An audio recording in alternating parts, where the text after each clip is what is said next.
Hey there, welcome back. So today we're diving into one of the most classic debates in the Linux world, Ubuntu versus Fedora. If you've ever tried to pick a Linux distro and ended up in a rabbit hole of forum wars and comparison articles, this video is for you. By the end, you'll know exactly what each distro is about, where they shine, and most importantly, which one is right for you. Let's get into it. First things first, let's do a super quick reality check. Both Ubuntu and Fedora are Linux distributions. That means they're both built on top of the Linux kernel. But here's the thing, they're like two different cars with the same engine. Same foundation, very different personalities. Ubuntu is like a reliable family sedan. Stable, comfortable, goes everywhere. Fedora, more like a sports car fresh off the factory floor. Fast, cutting edge, and absolutely thrilling to drive. Let's talk about who's behind the wheel. Ubuntu is made by a company called Canonical, founded by South African entrepreneur Mark Shuttleworth. They released the very first Ubuntu back in 2004 with a simple mission: Linux for human beings. Fedora, on the other hand, is backed by Red Hat, which is now part of IBM. Fedora actually serves as the upstream testing ground for Red Hat Enterprise Linux. So whatever you see in Fedora today, you'll see in enterprise servers tomorrow. Two very different goals. Now let's talk versions, because as of 2026, both distros just dropped some seriously impressive releases. Ubuntu 26.04 LTS, nicknamed Resolute Raccoon, landed on April 23rd. It's an LTS release, which means long-term support. 5 years of updates, or 12 years if you're on Ubuntu Pro. Fedora 44 arrived just 1 day earlier, on April 22nd. No fancy animal name, but it's shipped some massive changes we'll talk about in a moment. Here's where things get technically interesting. Ubuntu 26.04 is running Linux kernel version 7.0. Yes, 7.0. Meanwhile, Fedora 44 is on kernel 6.15. Now, this might sound like Ubuntu is ahead, but remember, Ubuntu focuses on stability over bleeding edge. Fedora often tests newer kernel patches first, then Ubuntu adopts them once they're proven solid. Think of Fedora as the beta tester, and Ubuntu as the one who waits for the green light. Let's talk about something every Linux user deals with every single day: installing software. Ubuntu uses apt, which stands for Advanced Package Tool. You type sudo apt install and boom, done. Fedora uses DNF, short for Dandified Yum.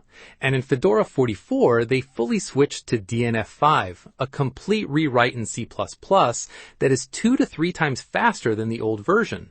Package installation on Fedora 44 is noticeably snappier. Ubuntu still has apt, which is reliable and rock solid, but DNF5 is genuinely impressive.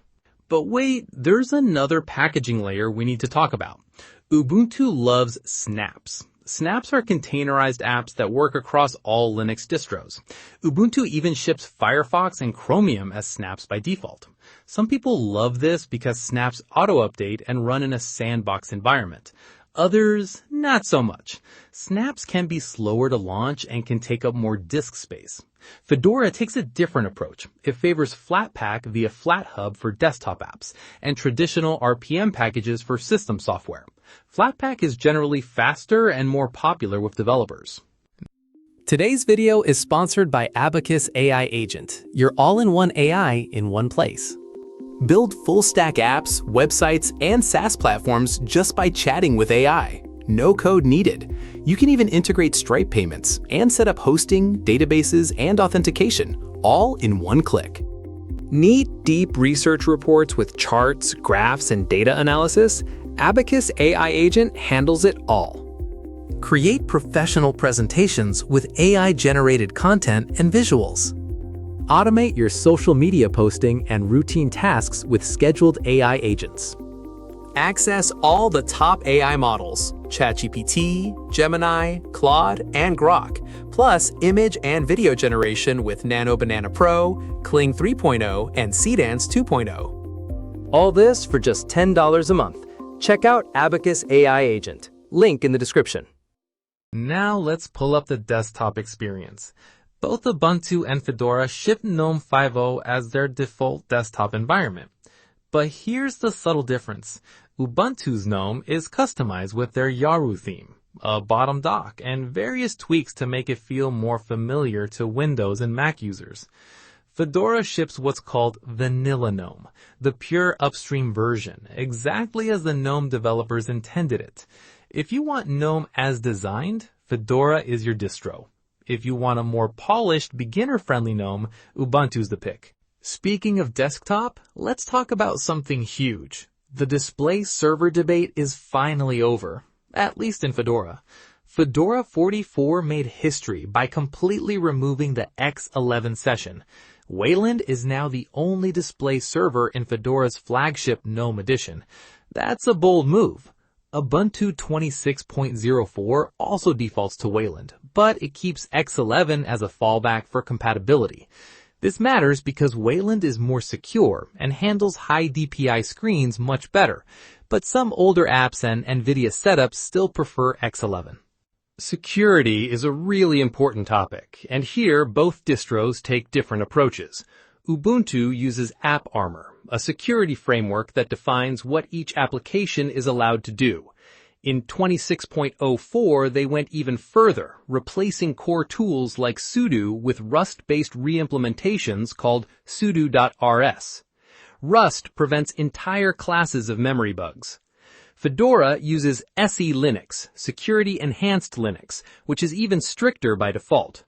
SE Linux enforces mandatory access control at a very deep level. It's more powerful, but also more complex.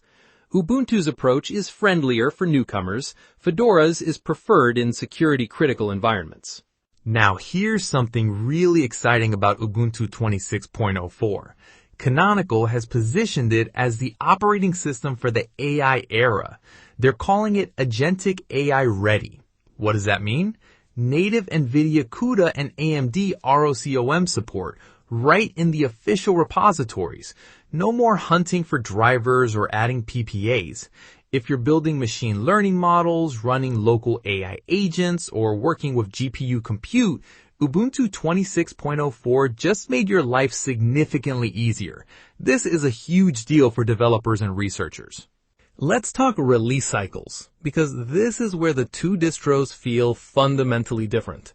Ubuntu LTS releases come every 2 years, April of even-numbered years, and are supported for 5-year standard, 12 years with Ubuntu Pro. There are also interim releases every 6 months for those who want newer features. Fedora releases every 6 months, and each release is only supported for about 13 months.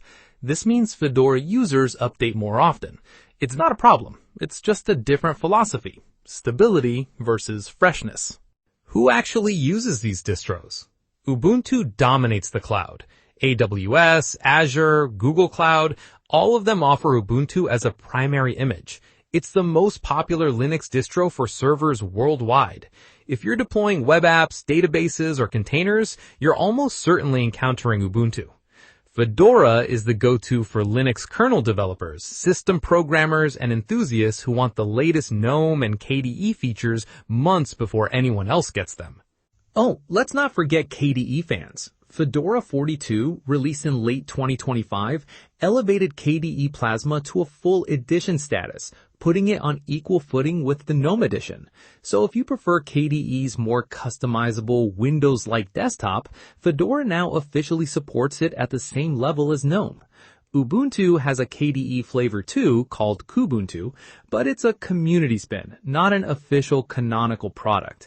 This matters for how well tested and maintained the KDE experience is.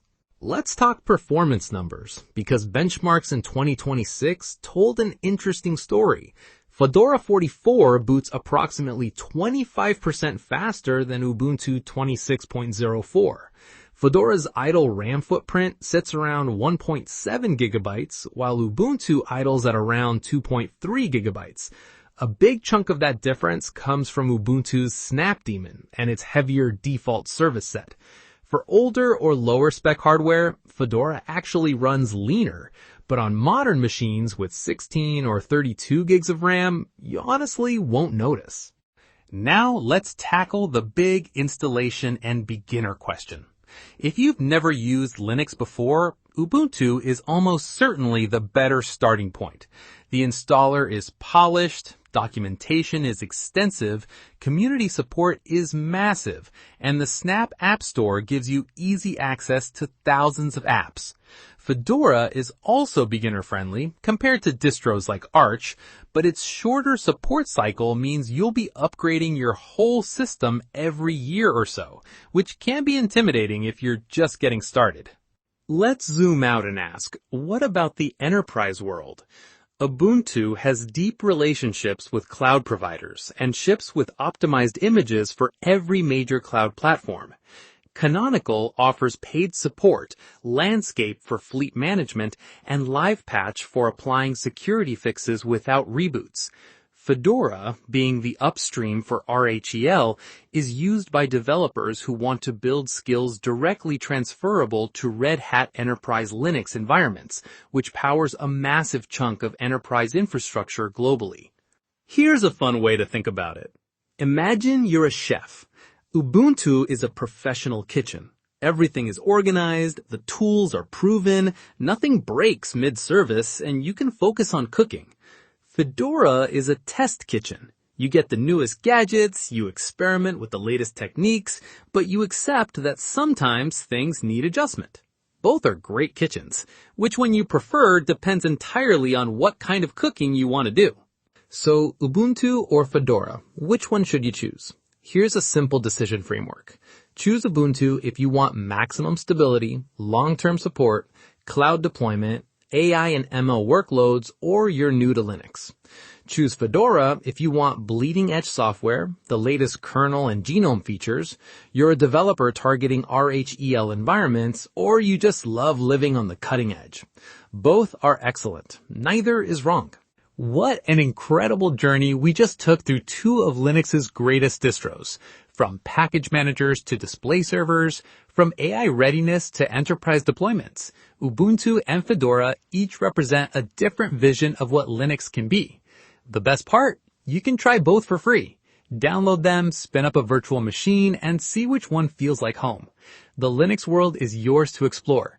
Thanks for watching. If this helped you, hit that like button and subscribe for more tech explained in plain language. See you in the next one.